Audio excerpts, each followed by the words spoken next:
Ordenação de mulheres, novembro de 2004, Brasil.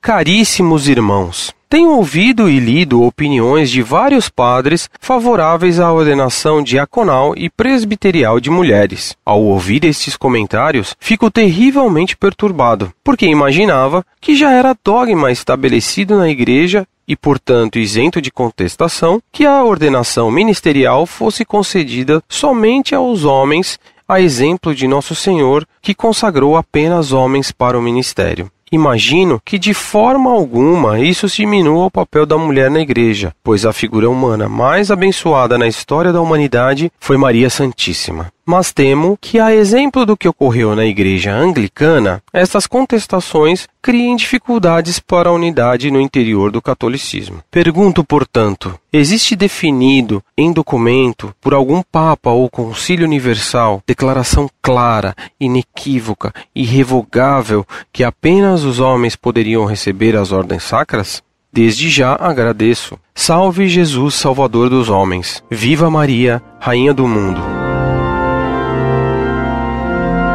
Prezado Salve Maria. Não se abale com essas opiniões dos padres progressistas ou contaminados pelas novidades. A Igreja Católica jamais permitirá a ordenação de mulheres, porque isso está proibido pela própria Sagrada Escritura.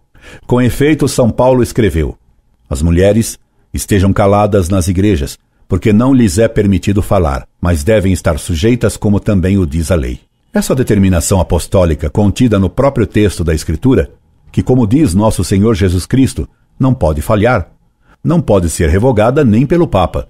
Por essa razão, todos os papas sempre, unanimamente, condenaram a ordenação de mulheres. O Papa atual, João Paulo II, tem feito repetidos pronunciamentos condenando a ordenação de mulheres. Abaixo, envio o documento Ordinatio Sacerdotalis, onde o Papa João Paulo II condena solenemente a possibilidade de ordenação de mulheres.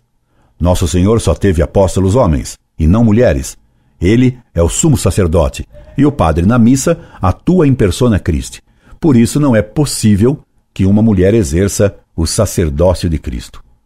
Não tema, pois, a zoeira dos ignorantes e covardes, sempre prontos a aceitar novidades e a aderir ao que grita a torcida que segue a mídia. Se se diz erradamente que a voz do povo é a voz de Deus, de quem será a voz da mídia? Incorde Jesus Semper, Orlando Fedeli. Carta Apostólica Ordinatio Sacerdotalis do Papa João Paulo II sobre a ordenação sacerdotal reservada somente aos homens. Veneráveis irmãos no episcopado, a ordenação sacerdotal pela qual se transmite a missão que Cristo confiou a seus apóstolos de ensinar, santificar e governar os fiéis foi na Igreja Católica desde o início e sempre exclusivamente reservada aos homens. Esta tradição foi fielmente mantida também pelas igrejas orientais. Quando surgiu a questão da ordenação das mulheres na comunhão anglicana, o sumo pontífice Paulo VI, em nome de sua fidelidade, o encargo de salvaguardar a tradição apostólica e também com o objetivo de remover o novo obstáculo criado no caminho para a unidade dos cristãos, teve o cuidado de recordar aos irmãos anglicanos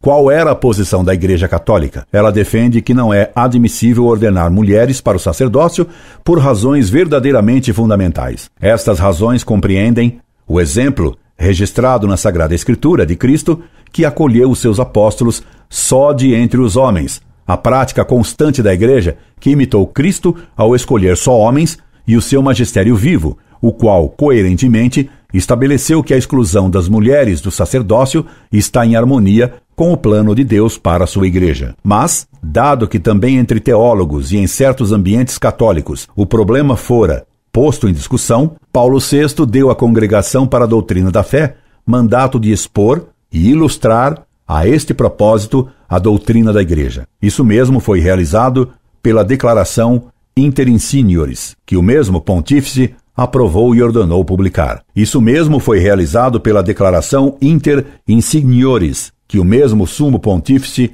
aprovou e ordenou publicar. A declaração retoma e explica as razões fundamentais de tal doutrina expostas por Paulo VI, concluindo que a Igreja não se considera autorizada a admitir as mulheres à ordenação sacerdotal. A tais razões fundamentais, o mesmo documento junta outras razões teológicas que ilustram a conveniência daquela disposição divina e mostra claramente como o modo de agir de Cristo não fora ditado por motivos sociológicos ou culturais próprios do seu tempo. Como sucessivamente precisou o Papa Paulo VI, a verdadeira razão é que Cristo, ao dar à Igreja a sua fundamental constituição, a sua antropologia teológica, depois sempre seguida pela tradição da mesma Igreja, assim o estabeleceu. Na carta apostólica Mulieris Dignitatem, eu mesmo escrevi a este respeito.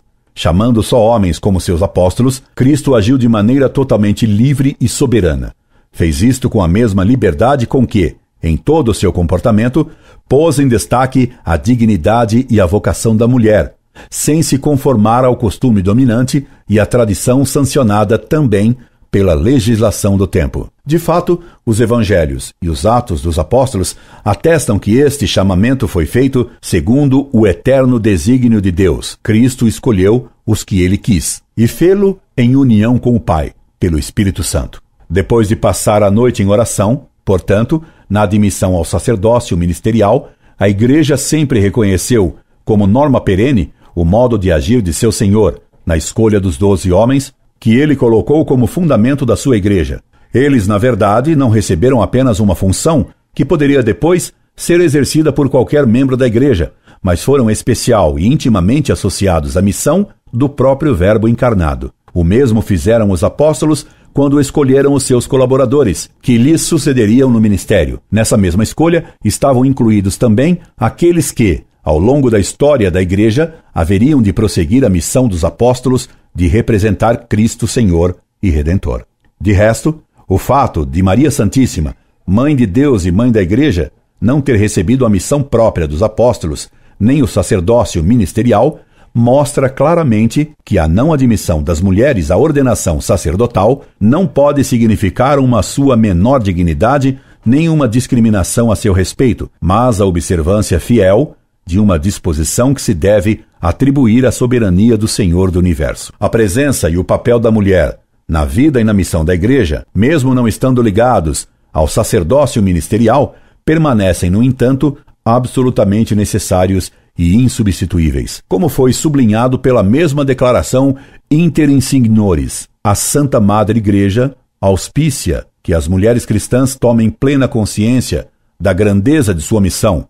O seu papel será de capital importância nos dias de hoje, tanto para o renovamento e humanização da sociedade, quanto para a redescoberta entre os fiéis da verdadeira face da Igreja. Os livros do Novo Testamento e toda a história da Igreja mostram amplamente a presença na Igreja de mulheres, verdadeiras discípulas e testemunhas de Cristo na família e na profissão civil, para além da total consagração ao serviço de Deus e do Evangelho. A Igreja, defendendo a dignidade da mulher e sua vocação, expressou honra e gratidão por aquelas que, fiéis ao Evangelho, em todo o tempo, participaram na missão apostólica de todo o povo de Deus. Trata-se de santas mártires, de virgens, de mães de família, que corajosamente deram testemunho da sua fé e, educando os próprios filhos no espírito do Evangelho, transmitiram a mesma fé e a tradição da Igreja. Por outro lado, é a santidade dos fiéis que está totalmente ordenada à estrutura hierárquica da Igreja.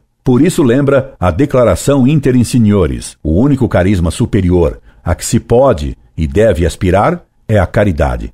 Os maiores no reino dos céus não são os ministros, mas os santos. Embora a doutrina sobre a ordenação sacerdotal, que deve reservar-se somente aos homens, se mantenha na tradição constante e universal da Igreja e seja firmemente ensinada pelo magistério nos documentos mais recentes, todavia, atualmente, em diversos lugares, continua-se a retê-la como discutível, ou atribui-se um valor meramente disciplinar à decisão da Igreja de não admitir as mulheres à ordenação sacerdotal. Portanto, para que seja excluída qualquer dúvida em assunto de máxima importância que pertence à própria Constituição Divina da Igreja, em virtude do meu ministério de confirmar os irmãos, declaro que a Igreja não tem absolutamente a faculdade de conferir a ordenação sacerdotal às mulheres e que esta sentença deve ser considerada como definitiva por todos os fiéis da Igreja. Invocando sobre vós, veneráveis irmãos, e sobre todo o povo cristão, a constante ajuda divina, concedo a todos a bênção apostólica. Vaticano, 22 de maio, solenidade de Pentecostes, do ano de 1994, 16º do pontificado. Orlando Fedeli.